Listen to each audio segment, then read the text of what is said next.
Most people think the future of senior living belongs to the biggest operators. And I think they're wrong. Because the future winners in senior living, they'll not necessarily be the groups with the most buildings. I think it might be the groups with the best culture, the best systems, the best leadership, the best care, and the best operational focus. And honestly, a large senior living operator, they become too comfortable. They're playing in this pool of less competition. I don't need to answer to the families or the residents. My staff just has to work. They get a paycheck. They're too comfortable in their space. And today, I'm going to explain where I stand on this model. Welcome to the Slam Playbook YouTube channel. I'm your host, Roberto Carabetta. I own and operate 11 senior living communities in 3 different states: Florida, Wisconsin, and Georgia. And today, I want to talk about why I believe mid-market senior living operators are going to outperform over the next decade. Because the industry is changing fast, and many of the largest groups, they're not adapting quick enough. All right, this one is going to be a tough one for me, but I want to be honest. A lot of senior living communities today, they're being run incorrectly. Yes, not all of them, so you haters, don't come after me. But from what I see, a lot are not being run correctly, or they're not being run properly. From all the research I'm doing, the data that I see, the conferences that I go to, the networking events that I show up to, the language that I'm hearing from larger operators is not the one I want to instill in my companies, in my staff members, and the care to my residents. I want to change it up a bit. I see an opportunity, I see a place for change, and I want to be the leader in this industry. And one of the biggest problems is this: large institutional groups often become too focused on protecting their shareholders instead of improving the care and operations of the actual business that they have. And this, it creates complacency, slow decision making, weaker culture, operational inefficiency. The families feel it, the staff feels it, and all the way down to the residents. They all feel it because the final decision from a larger owned and operated community has more of the shareholders in mind rather than the families, the staff, and the residents. And I see a time and a place right now where this can all change if done correctly. So why do mid-market operators have an advantage? This is where I think the mid-market operators have a massive opportunity. The mid-market groups, like myself and my partners, we can move faster. We can adapt faster. We can build stronger cultures. We can implement faster systems and decision making.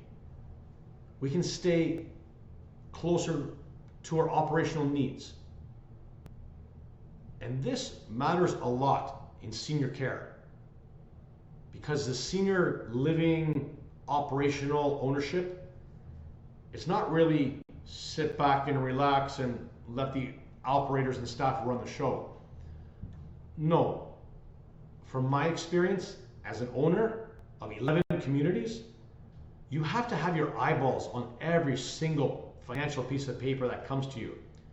You have to have an ear open to every single decision that's been made. You have to have an attitude to implement the culture, the systems, be aware of what is working, what is not working, KPI indicators. You have to have your eyes on the prize. It's not just a passive ownership. You're actually having lives underneath your umbrella, on the hands of your fingertips. You're affecting families and residents and staffs. They all have lives that matter, and you should be the leading charge of this decision to better improve their lives. This whole industry is flooded with inexperienced operators. Again, don't hate on me. It's not all of you.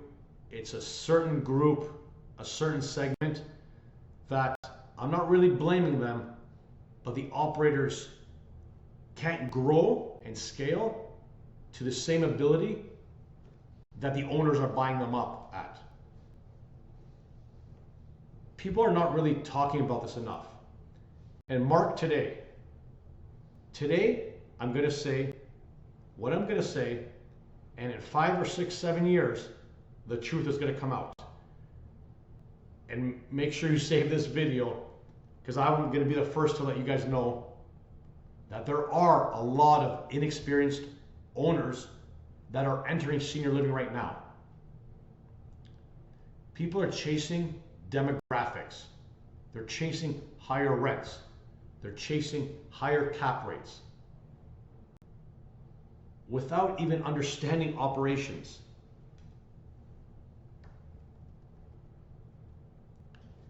And because of that, many ownership groups are getting taken advantage of by weak operators because they don't fully understand the business themselves.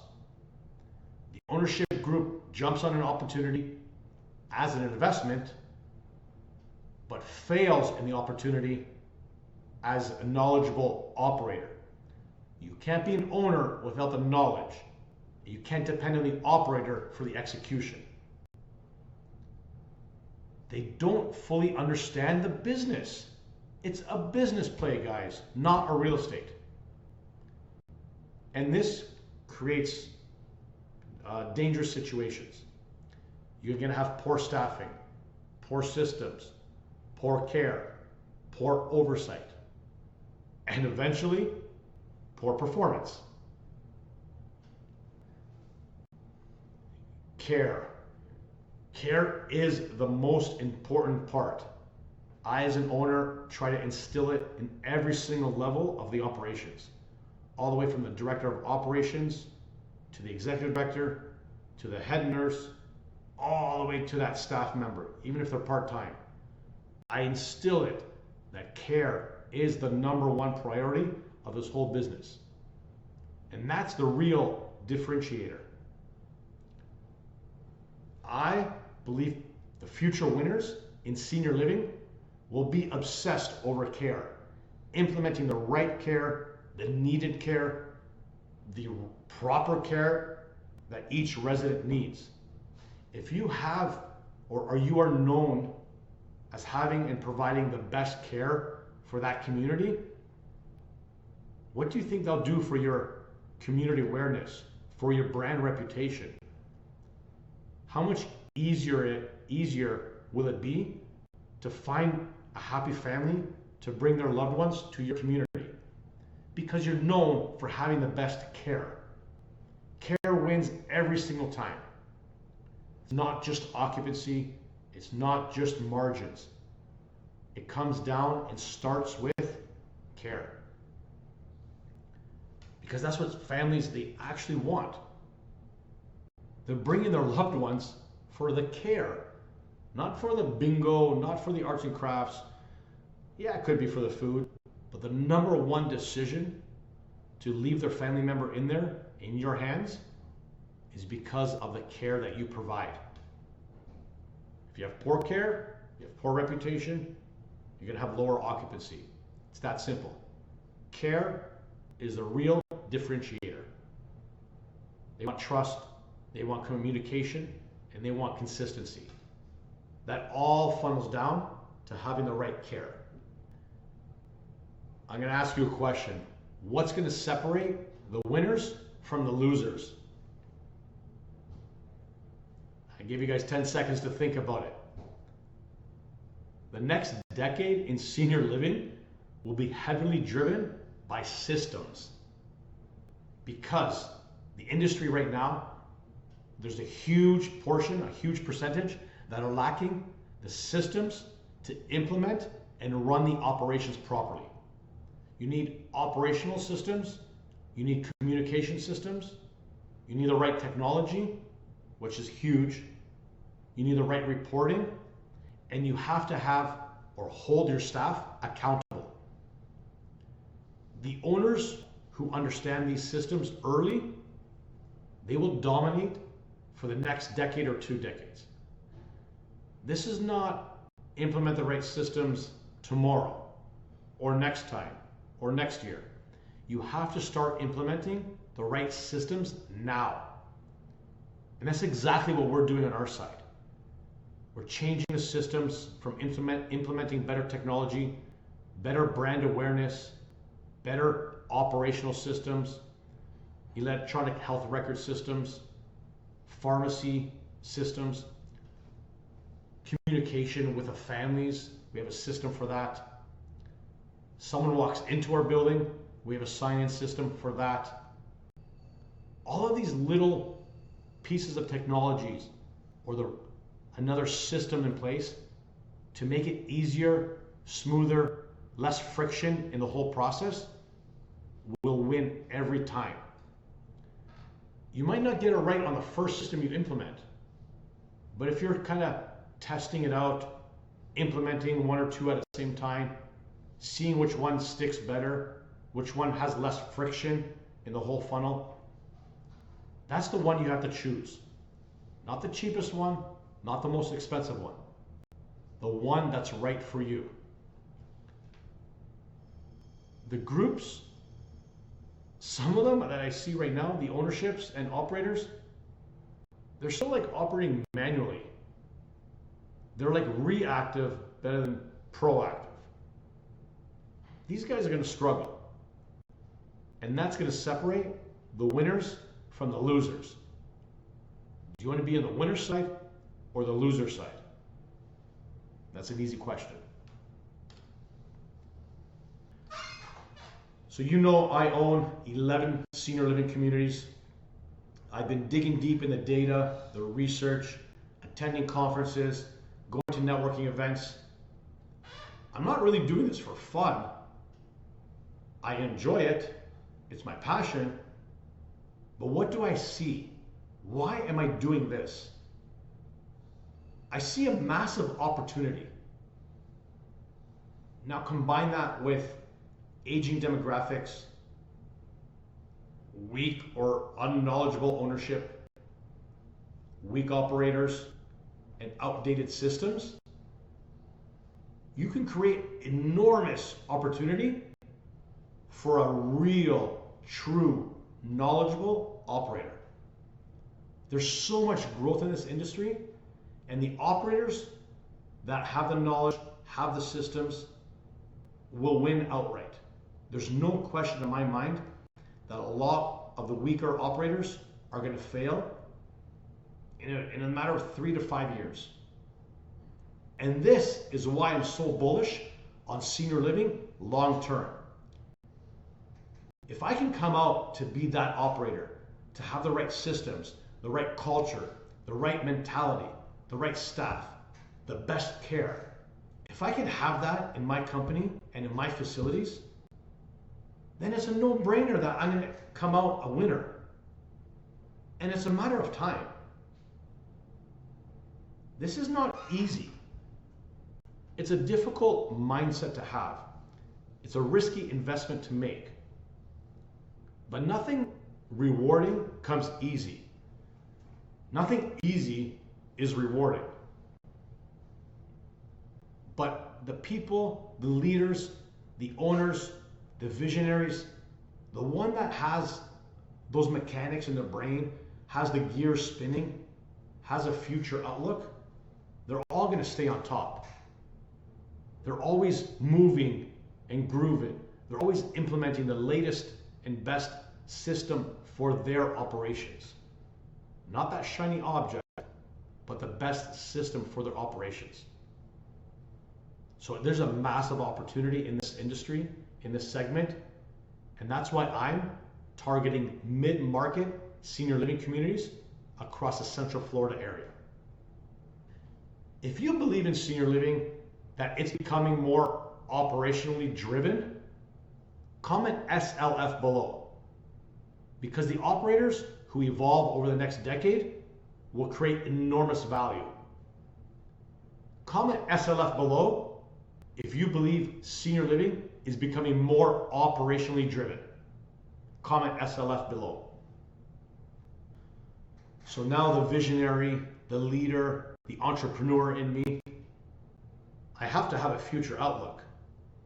And of course I do. It's written on my back wall over there. My vision, my goals, where I see myself in the next 3 years, 5 years, 10 years, and even 20 years. But to sum it up, I believe the future of senior living belongs to the groups, the ownerships, that they're combining real estate, operations, culture, systems, leadership. What I said before, the number one metric, care. If you can integrate this all into one platform with the right systems and the right pieces of the puzzle, this is where the industry's headed. It's not just a big boys club anymore. You have to change the game, because the game is set to be changed. And if it's not me, it's going to be someone else. And if it's not someone else, it better be me. And honestly, I think we're in the early stages. We're on the bottom of the mountain, the bottom of the market. This industry is ripe for change. I've been shouting it out on my social media platforms. I've been shouting it out on these videos that I do on a weekly basis. I don't know what else to say or how else to get people intrigued about this. But if you're a passive investor, you're a high net worth individual, you're a private equity firm, you're a family office, even if you're an institutional big boy that has money on the sidelines looking for a home, now is the time to get into senior living, to invest in it, to make a difference, to be partners with leaders and visionaries, to be on the side of good, to be on the side of winners, not losers, to make a change in the staff's lives, the families' lives, the residents' lives, and to make a change in your lives. Who doesn't like tripling their money in a 5-year hold? Who doesn't like changing lives? Who doesn't like implementing strategy? Who doesn't like earning income passively? I'm not saying quit your job, leave your side hustle, you got to work more hours. No, this is all passive for you investors, the private equity investors, the family office investors, the high net worth individual investor. You guys are all educated. I get that. I can speak your language. All that cash on cash, IRR, ARR, multiple, EBITDA. Yeah, I get it. But this, to me, is a real opportunity. We're on the bottom of the mountain, the start of the cycle, and I see another 15, 20-year run easily. Senior living is changing fast, and many investors, they still don't understand where this industry is going. Maybe I might stay quiet and just make a run on my own. Maybe I'll keep it a little secret within the group that I have. But no, I don't want to play that game. There's a lot of money to be made. There's a lot of lives to be changed. There's a lot of care to be given. So why can't we all be on the top of the mountain? Partner together, invest together, grow together, win together. Everyone wins. It's not just room for the big boys. That's why I'm targeting mid-market senior living communities in Central Florida. It's the recipe that I see it's going to win and accelerate the fastest. So if you want me to break down videos about acquisitions, operations, investing, and the future of senior living? Drop your comments below. Subscribe to this YouTube channel, Slam Playbook channel. I'm your host, Roberto Carabetta. I hope you enjoyed this. I hope you found knowledge. I hope you found wisdom. I hope you have more interest in investing in senior living. Drop any comments below if you want me to break down acquisition, operations, investing, future of senior living, whatever it is, whatever you want next week's topic to be, drop your comments below. I hope you gained value on the Slam Playbook channel. And I'll see you guys next week on the next video.